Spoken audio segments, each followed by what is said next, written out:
And it was a matter of like, I want you to do it. No, you do it. You know? And when it got to a point where I was just like, I want to cut this conversation short, was when she said to me, I also want to receive a bank notification from my husband. And I said, okay, no, of course, fine. You know? Because you went into a shop, you had claimed that you were going to buy things for that you did not bring when you came to the show. But actually, you had gone to buy things differently. And while you were in the same shop, the stuff that you required is in the same shop. You could have grabbed it. You passed it by the shelves. You can't go into different shelves and grab other things and purposefully leave these things because you want and you're anticipating for your husband to come and do them. I couldn't understand that, you know. And after the telephone conversation, I was just like, okay, like I'm not understanding.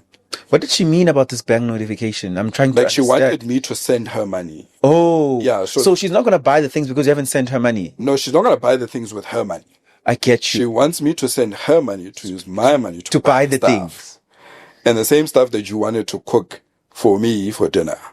You know, and even before the conversation of making, you know, that particular dish, I said, no, but yesterday we had takeouts and some of it is still left. So why don't we have that for dinner tonight? Again, yeah. And it was a matter of like, no, I want to cook this thing. Sure. So when that was not happening, then it became a thing of, no, but I want your money. You know, I will go and buy stuff that I want, that is for me with my money. But the stuff that concerns us, I want to use your money. Sure.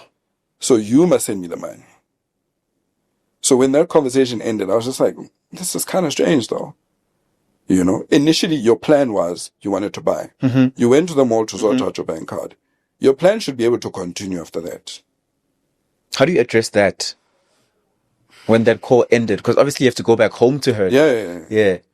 I think, you know, in hindsight, my response to it was not the best, you know, I'll admit, because that's when I decided to stay in the office and have Friday drinks and not go home and go home at a much later hour.